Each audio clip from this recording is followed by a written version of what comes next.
What does it mean to you in terms of the Korean culture being exposed to the world in ways it never has before? It wasn't a big promotional thing. What was great with Golden is like 안녕하세요, 원다입니다. 애니메이션 캐릭터 헌트렉스가 미국 시사주간지 타임의 표지를 장식해 눈길을 끌고 있습니다. 9일 타임은 캐대언을 올해의 혁신적 작품으로 선정하고 12월 29일자 표지에 주요 캐릭터인 루미, 미라, 조이를 전면 배치했다고 밝혔는데요. 더욱 재미있는 점은 타임지의 표지 사진이 캐대언 속에서 헌트렉스가 한약방을 찾았을 당시 미라가 읽고 있던 잡지 표지를 그대로 옮겼다는 겁니다. 극중 해당 표지에는 한글까지 담겨 있어 시선을 모았죠. 타임은 2013년 영화 겨울왕국 이후 이처럼 일상 곳곳에 스며든 애니메이션은 없었다고 평가하며 캐대언의 사회적 파급력을 강조했는데요.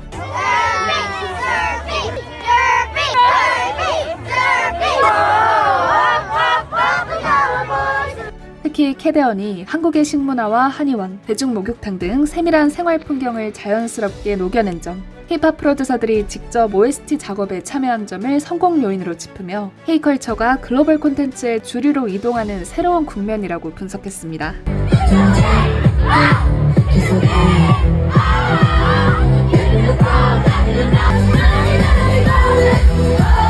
또한 캐대언의 OST인 골든에 대해서도 경쾌하면서 중독성이 강한 곡이라며 한국적 디테일과 생동감이 넘치는 비주얼을 결합한 영화의 정서를 완성한다고 전했는데요.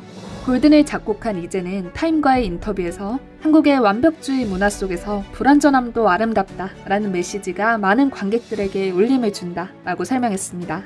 한편 캐대언은 2026년 1월 11일에 개최될 제83회 골든글로브 시상식에서 애니메이션상과 주제가상, 웰메이드 블록버스터상 등 3개 부문에 올랐는데요. 여기다 오스카상, 그래미상 노미네이트까지 올해는 캐대언의 해였다고 해도 과언이 아닙니다. 이런 어마어마한 작품을 창작해낸 매기강 감독은 미국 CNN과의 인터뷰에서 한국을 온전히 담은 작품을 왜 그토록 만들고 싶었는지를 이야기했는데요. That is a clip from the most popular movie in the world this year, K-pop Demon Hunters. It is the most watched film ever on Netflix, with more than 300 million views. It's the second most searched term on Google the entire year. The soundtrack nominated for 5 Grammys. There have been 4 top 10 hits on Billboard's Hot 100. And with me now to talk about all this is the mind behind all of it. Maggie Kang is the co-creator, co-director, co-writer of K-pop Demon Hunters. single creator. Yes. Yes, not co, single creator. Welcome to the story. As congratulations. Thank you. And you've said you were making the movie for the 12-year-old version of yourself. Yes. And clearly there's a lot of 12-year-old versions of apparently. yourself. But let's talk about the 12-year-old version of yourself. You grew up in Canada. Yes. Not a whole lot of Korean kids around, No. but you loved K-pop, especially this group called HOT. Yes. How did they inspire this? Oh, well, for the Saja boys, they are kind of directly inspired by HOT. This is growing up in the 90s. You didn't have internet. So when you saw HOT come out with, like, they had this song called Candy, which is very, like, cute and bubbly. And then they went away for a while, and a month later they would show up and they would change up their look completely. And it'd be like much more dark and very edgy. And as a fan, you were like very surprised and taken aback, but you slowly were like, okay, I think I like this. I'm into it. And that was the feeling that I wanted to show through the Saja boys when they perform your idol and they reveal this dark look. Mm-hmm. Yeah. And now you've kind of made that a reality. Yes. So for folks the few folks on the planet who haven't watched this movie, there are some. They've almost certainly heard this song, Golden. 4 Grammy nominations alone just for that song, Yes. including Song of the Year. Yes. What was the process of putting that music together with sort of an atypical band? That was kind of my vision from the very beginning.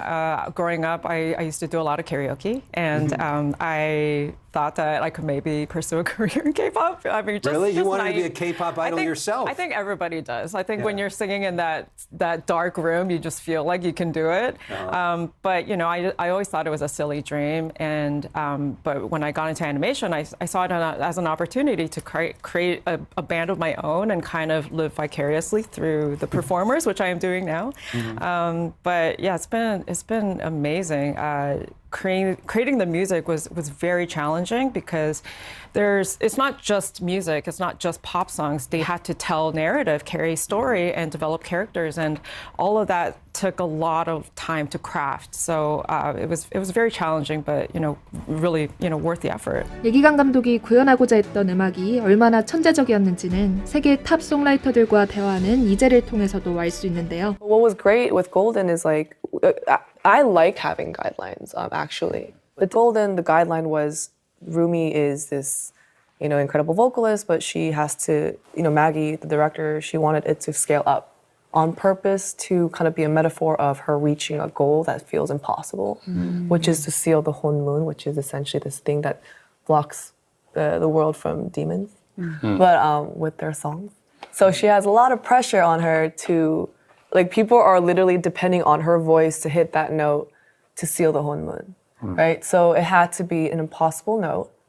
Right? Unfortunately, I had to make. There's a lot.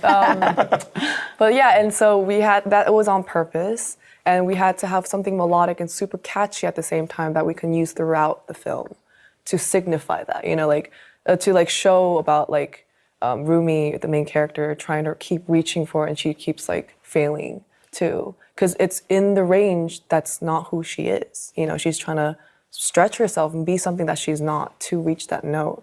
So if you see the film, it's like that pressure and that demon that keeps following, she has to overcome. Talk about the process of animating this film, because some of it involved filming yourself, your face? Yes. So as a story artist, which I am, and as an animator, you're acting. You are playing an actor. You're acting out the roles of the characters. And so when we were in animation reviews, the team put a camera right on my face. Because it was all virtual. Most of the team was in Vancouver and Montreal. So I would sit there and act out the expressions and the performance, and everybody would just sit there and study it and just try to capture what I was performing. And so they would look at that video of you and then say, let's make that the thing. So you basically play almost every character? I did, but also the animators themselves would do it as well. They would record themselves performing, and we would look at those videos and talk about what we liked from, which of the performances and what we wanted to kind of capture. Yeah. Do you think this is sort of a landmark moment for anime? I do think so. I mean, I wouldn't call our film anime. We were very inspired by it. Yeah. But and we wanted to be inspired by it, but also just translate all of that inspiration in a 3D format, and not lean into 2D. Yeah. So I'm don't have kids yet, although I hope to one day. But most of our team are parents, and all of their kids are obsessed with this. So we have a photo of my colleague Linda Kincaid, one of our anchors. This was her Halloween costume this year. Those are her kids out showing off their different characters. That's some good Rumi hair. I know. Wow, and look, hard to there's do. Linda and her husband as well. In terms of the way you process this, what does it mean to you in terms of representation, in terms of being seen, in terms of the Korean culture being exposed to the world in ways it never has before? It's wild. I made a movie because I wanted to see all the things in this movie, and I didn't really realize that so many other people wanted to see this too. I think we've all wanted that, and we've all wanted to see our culture represented correctly and in the modern world, because a lot of times in animation we do see Asian cultures, but it's like a fantasy version or more of a hodgepodge, and so we really wanted to show Korean culture on its own. Right now you're enjoying the ride. And part of that ride is potentially winning some Grammys, and part of that ride could be winning an Oscar as well. That we're sort of in the phase right now where people are thinking about voting for that. What would that mean to you, an Oscar for this movie, for this moment, for this message?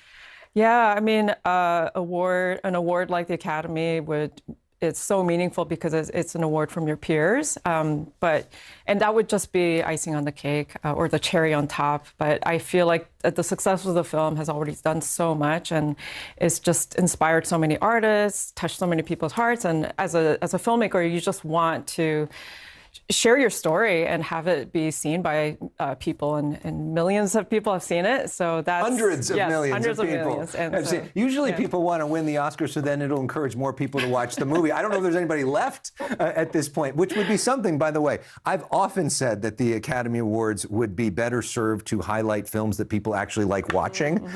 So wouldn't it be a great movement? Not only is this movie great, but it's a movie that so many people love. Yes. So on behalf of all the kids, thank you for bringing so much joy. Oh, I mean, it really is a beautiful, beautiful work. I just want to thank all the fans, because this movie wouldn't have reached this scope, that many people around the world, if it wasn't for the fans who really found it and believed in it and supported it and basically just told everybody about it. That was the only way that it could have happened. Because it wasn't a big promotional thing. This was done the old-fashioned way, yes. which is people telling their Yes. friends, "You got to check this out," Yeah. which is ultimately how it has so much Yes. staying power as well.